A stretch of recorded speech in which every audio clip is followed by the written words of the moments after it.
Welcome. This is For Better and Worth. The podcast where we don't believe you have to sacrifice your relationship while you grow and build your net worth. We are your hosts. I'm Chris. And I'm Ericka Young. And we're so glad you're joining us today. All right, y'all. Let's get into it. Hey, honey. You look nice today. Hey, so do you.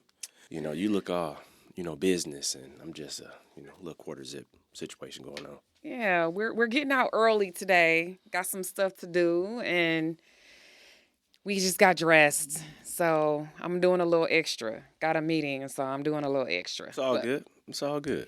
Yeah, so this is a topic that we have had on our list of to speak on, to discuss for some time, some months. And I'm glad that it's finally here. I feel like it's something that you and I continually work on a routine basis. Yes, it definitely is something that we have to talk about and work through. So even after 25 years, we still have challenges in this, I feel like. Well, I think, in all relationships, you go through evolutions, and from year 1 to year 25, we've been through a lot of evolutions. And so you're not the same person, as you were when you start and as you go along. And so you have to, I think you have to adjust and adapt. So, but I think a lot of people have heard about, the 5 love languages, and we're going to talk about it today because I think love languages in relationships are actually very important. And to understand, how your partner works. Yes. It will help everyone involved. Yes. We talk a lot about money. And I do believe that knowing your partner's way with money and how they tend to behave with money is knowing their money language. And I'm just excited to talk about love languages because I feel like knowing this about your partner has been, like, for us, quite transformative. Like, when was the first time you knew, or my love language? Well, before we go there, I think we have to tell people what the love languages are. Okay, fair enough. And it comes from a book that was written, quite a while ago. Yeah, long time ago. I think it was Gary Chapman, right? Yeah, and it was called The 5 Love Languages by Gary Chapman. And in that particular book, and it doesn't matter, I think, if you're a Christian or non-Christian or whatever, because I think if you're in a relationship, it's applicable. Yes. Because they talk about things that people really need to start thinking about and understanding because there's an ebb and flow in relationships. And the first one is gifts. Mm-hmm. You like to receive gifts. So this is, your love language is what you like to receive from your partner or how you know they love you. Right. So gifts is one, acts of service is another, words of affirmation, quality time, and physical touch. So those are the 5. And like you said, it's how you want to receive love.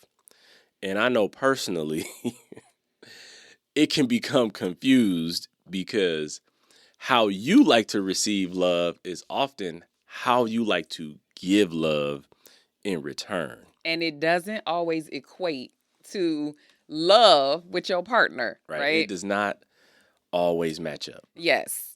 So just because this is what you want doesn't mean that is what they want. So back to my original question then. When was the first time you knew what my love language was, or what you were aware that this is her love language speaking out right now? I think, I can't remember when we first learned about this, but I started to realize early on, like, the things that you would respond to in relationship. And for me, I knew that acts of service was the thing that you responded to because you would want me to either cook or help with the laundry, like fold clothes up or, help with the kids or, get them ready. Just whatever it was like help you do something that would ultimately be lessening the load that you were dealing with. Mm-hmm. and it could relate to the household, it could relate to the kids, it could relate to anything. But you knew that I loved you when I was willing to, you know, I'm gonna say it, but it don't sound right. When I was willing to serve you. Well, and I think, okay, so fair enough. Yes, those are the things that would put tokens in the bank, right? In the love bank. And you are a man who's very in tune with your feelings. Like you will tell me all the time that you love me and all of that. And that's awesome. And I would not want that to change. But if you never performed any of the acts of service to lighten my load in those areas or to share the load, then that would not be tokens in the love bank. Like I think, and so I think that's a distinction. Like you can say you love somebody a million times a day, but if you aren't actually operating in their love language and giving them the thing they need that moves the needle, all those are kind of falling on deaf ears. It's like, all right, it's just something that you say versus, really showing me in a way that I can receive it, the love that I need. That's the big deal. Yeah, and it's an interesting concept because I know, like for you, that was acts of service was yours, but quality time was mine. Yes. And I knew. I don't think we knew. Hold on. It What's up? sounded like you were about to go somewhere with that. You were like, I knew. What did you know? Okay, it's really small though. It's really small because I didn't know the love languages. But there were little moments where you would be like, just come sit and talk with me. Yeah, Or you would say, let's go get coffee. Or you would be doing yard work and you just want me to be out there. And I'm like, this is a whole waste of time. Like, I didn't see it as deposits into your love bank. I saw it like it because time and being timely and not wasting time. Like literally, that's a pet peeve of mine to waste time. But when I give you quality time, mm-hmm. and it comes in different forms. It's having a good conversation, or it's getting away, like you say, like for coffee, or you know um just being present next to you is those are the things that deposit because it means that I want to be with you, and there's that Yeah, thing. and I think you know, I don't know. I just keep saying they're interesting because when you start to break them down and think about what they mean to a person and why they respond to that, I think it's the meaning behind the meaning. Okay. Because like for me, quality time, like getting coffee is my thing because that's you're able to remove distractions. Yeah. Because when you're at home and you're trying to talk or have a conversation, there's always some distraction. Either the kids or you're thinking about dinner or something in the house has to be done Yep. or like now I won't have the kids, but the dog, he's like wanting to go for a walk or he's seeking attention. That's my baby. Right. Well, yeah, it's a little degenerate, but that's a whole we've already talked about that. So, but it's one of those things where there's always distraction. Yeah. And so like getting away just for a moment, it removes the distraction cuz I know when we talk, you want my attention. Yeah. You don't want me focused on like my phone or a show or if you come in my office and I'm doing something, you don't want me like looking at my computer. I'm Right. listening, but I'm doing something on my computer I'm like, because look at me. Look at me. right. And so like that quality time, it's like the meaning behind Yeah. the meaning, because it removes the distractions.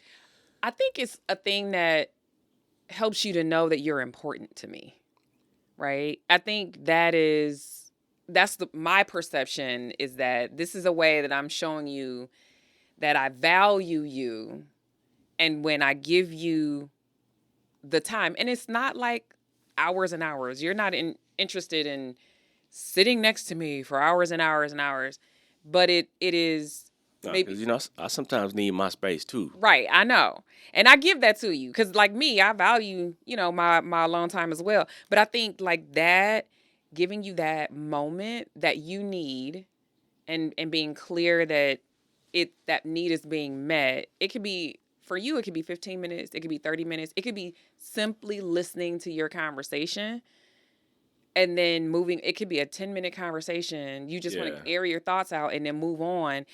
it goes back to the fundamental thing that we continue to bring up is that people just want to be heard. Right. And with quality time, it's like you're being heard, you're being seen, and that meets that need. Mm-hmm. But then, like with acts of service for you, it means that this is my interpretation. Yeah.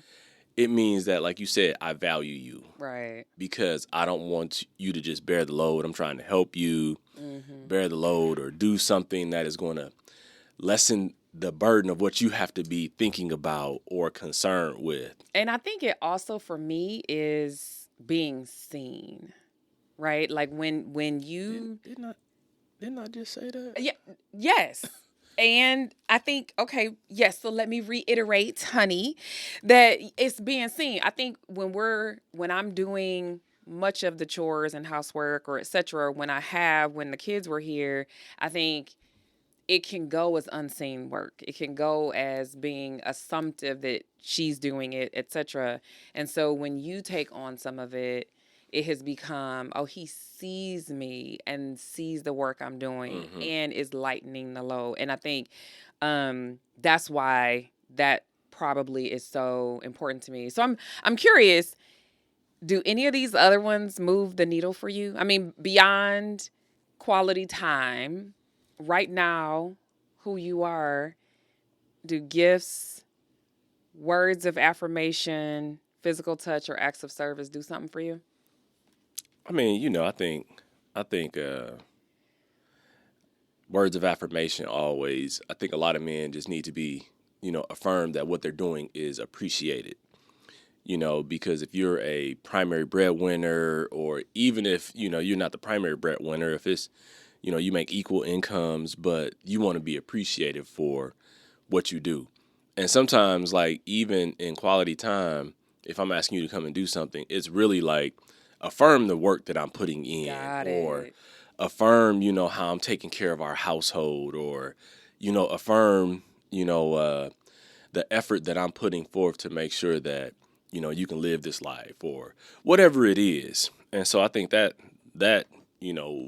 touches me in ways as well, but naturally physical touch, every guy likes physical touch, but I think it's not so much for them, it's the physical touch of, their spouse. What does that mean, babe? What are you saying? So ladies, just let him touch.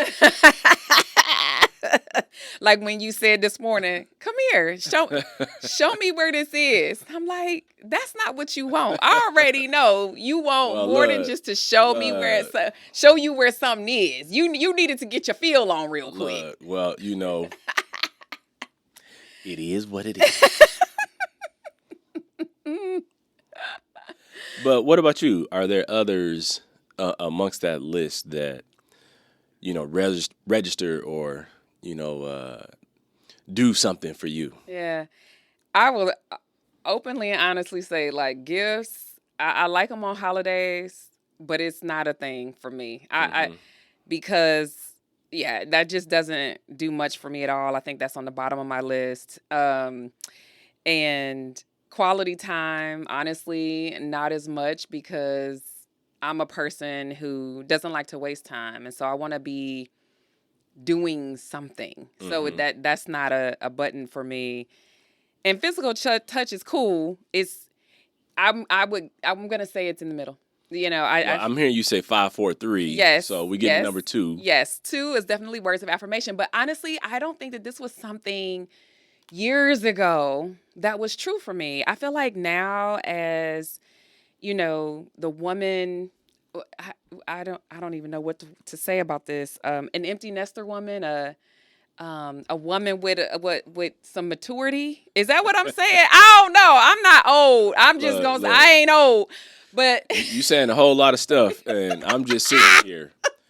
I'm just sitting here in agreement, with or with some seasoning, you know what I mean? A little spice, you know what I mean? Like, with time, anyway, I feel like over the years, I'm gonna just zip my lips I appreciate that. You know for the what? next 30 seconds or That is so. good for all the ladies, okay? Anyway, but I feel like the words of affirmation has become more meaningful Mm-hmm. because, as we get older, I mean, I want to make sure I still got it. You know what I mean? Like I think when I look good or when I did something great or I think those things have mattered so much more here recently than I think they did in the past. And it is another way that I am seen, right? And that you, above anyone else, notice who I am as a woman today. And that is important. It's not the most important thing, but I know I can see when your face changes and you notice something, you like, oh, you look good today. Well, You know? look, baby, you got it. Hey, he pulled out the You got it. you pulled out the Billy D voice on me. Look, you gotta use like current references. People don't know Billy D.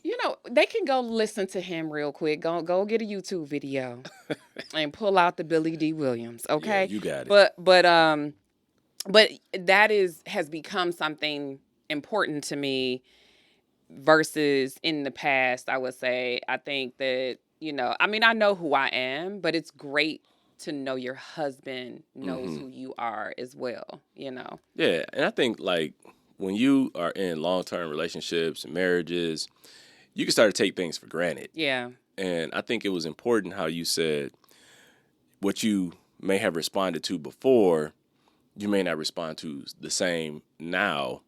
And you can change and evolve because I think it's important, like in relationships, to be open to the idea and concept that the way it was isn't the way that it always will be. Yeah. And so you have to shift and adjust and adapt. And it's a constant learning, and as long as you're seeking to learn and understand, your spouse or your partner, I think that's how relationships grow and evolve. Right. And they don't become stagnant. Because over time, if people remain the same and they never changed, I mean, I would be surprised. Yeah. But I think it's hard. I think it's really hard for partners to embrace the change that their spouse is going through, or when the spouse doesn't even know themselves. I feel like I've had a couple of identity crises, like a couple of moments where I'm like, who am I and where do I fit in? When I became a mother for the first time, I was scared, petrified. And I was like, I don't know who I am as a mom. And for a while there, I was just like, And I think I just jumped in. And then you and I were in a kind of shaky place. You're like, all you want to be is mommy. You know what I mean? Where are we in this? And we were young.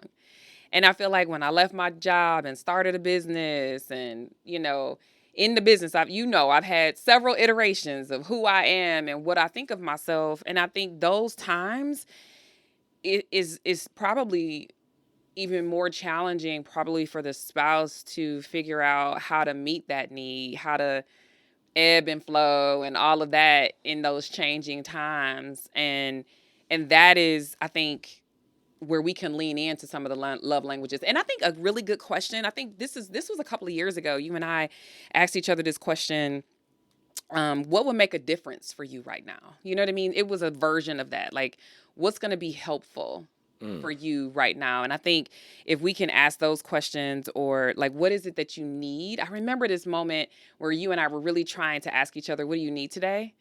And you may not always have an answer, but it might cause you to at least think about it. And if we can make those deposits, with their love language in mind, I think that's really helpful. Yeah, love languages are tricky because why tricky, babe? I just think they're tricky just because like your natural inclination is to respond in a way that you want to be responded to, but that's not how the other person wants to respond.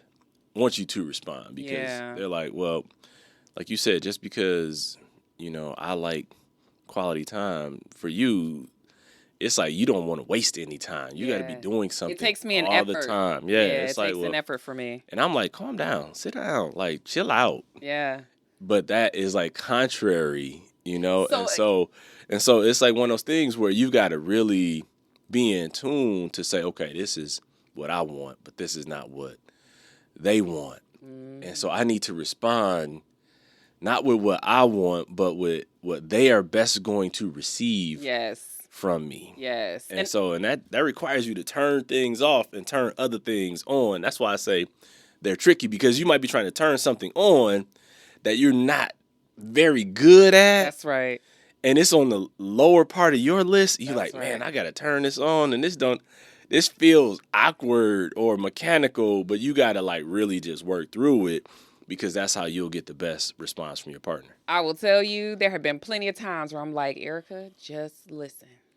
I am so good at hearing you and then being quick to respond, like, or cutting you off. That's the honest truth. I know that's my issue. That's Mm-hmm. the issue I have, is I'm listening and I'm not listening to answer, but because I don't need the lengthy conversation, I'm like, how do we progress this forward quickly? Like that. So I have to slow down. I have been very intentional sometimes about, Ericka, be quiet and listen. But just yesterday, I noticed this about myself. We were binge watching an unsaid movie, maybe one day, or a series, and we were watching this, and we just had a little moment. We were like, oh, let's watch another one. And at one point, I was like, this is a whole lot of time. I went and got my computer so that I could actually be productive, and I did some work for like 30 minutes because I couldn't stand it. I was like, this is like too much time on this one thing. But it was essentially a bit of quality time. And, we were Because there if if together. because if I watch it without you, you like, oh, you watched it without me, You're right. or then you're like a million questions. The Spanish Inquisition. Well, what happened? Well, what is this? I was like, no, if you gonna watch it, watch it. Yeah. Don't ask me all these questions. Right. But So we got to watch it together. yeah. So it's just, that's why I say this. It's just tricky, and it's funny how I'm probably at work I'm one way, and then I've had to learn to be different, at home with you, because I feel like because you work for yourself, you don't have to always turn it on and off. And the fact that at work I'm more like, okay, boom, I'm to the solution, and I used to be that way with you all the time. Mm-hmm. You would be talking, I'd be like, oh, well, that's not a problem. Boom, here's the answer. Yeah. And I remember you told me, like, well, I don't need, I just want you to listen and hear me, and then, let me tell you what my thoughts are. And I think I've gotten much better Yeah. at just listening and hearing you, and then letting you draw your own conclusion, or even asking, okay, do you want my input, or do Yes. you want my feedback? That's such a good question. Right. And so it took a while even for me to just be able to do that. And it's funny, like I'm sitting here listening, I'm like, well, you acting like I act. And I've tried to change. So that's why it's funny. But how do you think these love languages affect, people's money habits? Honestly, okay, first of all, the obvious answer to that is, when someone's love language is gifts, you know, it can become expensive if they like really nice things, right? So I think a guardrail or a healthy boundary there is to have like a spending limit that you don't have to own up to, if that makes sense. So like you Or you don't say, have to check in on. yeah, so like $50. Spend $50 if you want to. I don't need to know all the details of that. But if it's over $50, then maybe we need to have a conversation. So in gift giving, just know that there probably needs to be a limit. We don't want to surprise somebody with a $200 Right. gift when it's outside of your goals that you have set. And whatever the level is, it could be applicable to whatever people's situation is. Right, right. But I think, you know, this is interesting because not a lot of these have to do with actual money, but I don't know. I might have a different point of view on that. okay. But I feel like, when we're talking about someone's love language, I think it's a fair question to ask them, you know, how do we fit this in the budget if it's necessary? Like with acts of service, maybe it's something that you need to do to get somebody else to do the work. That's what I was thinking, is like that could have money associated with it. Right. Maybe it's like, for us, it was like, me getting a lawn service. I was like, you know what, that I was so frustrated. I didn't have the appropriate time, and I didn't want to invest the time, but got a lawn service, and my life became real easy because the lawn looks like I want. Yeah. and it doesn't require any work from me. And you still want me to come out there and see the beauty of it and appreciate that got done, even if it wasn't your hand that did Right. it. It's my supervision, though. It's my supervision and You my are standard. you are a really great supervisor. I promise you. When people come and do work in this house, you hover and you want to learn how to do it yourself, even though you don't want to do it. You just want to Yeah, know you can. I just want to know how things work. So when something break, I know how to diagnose. I will never forget when the plumber was up under the sink, and I promise you, you were standing above him, and I was like, dude, give him some space. Can he breathe? Can you? I was Can like, he breathe? hey, what you doing? Okay, is that a you? Okay, that's it. Oh, all right. I see. Oh, I see what you're doing. When we had somebody in here painting, and you pulled a chair up and was talking to her, I was like, dude, literally, I can't with you. You know, you gotta know what people doing. They getting paid, but anyway.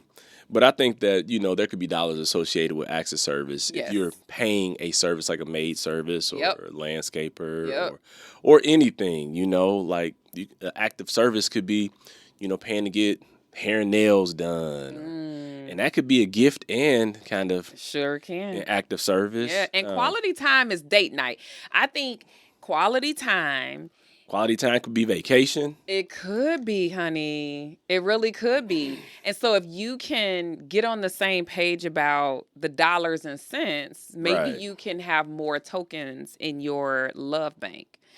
The physical touch is one that, I mean, you can do massage, or you can, you know what I mean? Like one of our anniversaries, you actually bought a chair, a massage chair. Because you know, like, me getting back rubs and massages is a whole thing for Right. me. And so I think, it's funny that I bought the chair and our youngest daughter is the one who uses it the most. yes, She has gotten hours of use out of that chair. she literally has. It is her downtime. Right. But her love language is physical touch. Yeah, so her in that chair, she's like, hey. Yes. That chair is like, you back again. I think the one thing that is so interesting is that words of affirmation can be completely free, but it can be really emotionally taxing. Like, you have to really think about it. You have to really be intentional. You have to, be purposeful and thoughtful about it. And it is So you the said one that could be free. You said the free thing could still be costly. That's what's so funny. It will cost you something. Right. And that's what I think it might not be dollars and cents, but if it goes unsaid, It'll super cost you. costly. It can cost you positively or negatively, because you got to, one, be thoughtful about it, so you're going to expend mental energy. But if you don't do it, it can have a negative effect. And if you say the wrong thing, Ooh, that part. it can have a negative. But if you say the right thing, it can have a super effect. So it's just interesting that that's the quality. The words of affirmation is the free thing, but it's probably the toughest to navigate in a sense. You said something recently. I can't remember what this was in regards to, but you said, I just wanted the affirmation, or I just needed to know. I think I was saying I just needed the appreciation for what I had done. That's right. In that moment. That's right. And I was like, that was so enlightening to me, because that was easy for me to, like, just speed on by and not acknowledge it. But when you said it, I was like, that makes all the sense in the world. All you wanted was the appreciation of a job well done, or the effort made, right? And because our minds don't typically go straight there, I'm having to reorient myself and make certain. And there have been times when you have said to me, I'm like, dang, I thought I looked good. And you're like, I thought I told you. Didn't I tell you? Didn't I tell you? I'm like, baby, you got to make sure. I might have told you in my head. In your head, but I need that junk to come out your mouth. Right.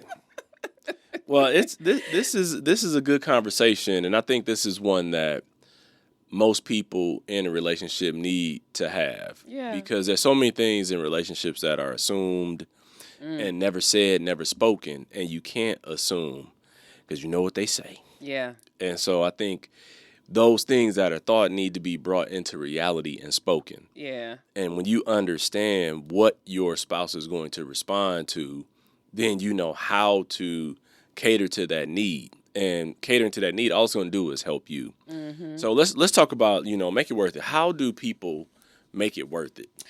Well, we actually didn't talk about this, but I think it's important for people to just take the quiz. Take the quiz on It's an easy way. Yeah, on love languages and figure out what yours is. It might be easy. You might know, just from this conversation what yours is if you've never experienced the love languages before, but taking the quiz is probably the easiest next step so that you can feel good about your understanding of yourself and your partner. And don't just do this in a bubble. Make sure that the two of you do it.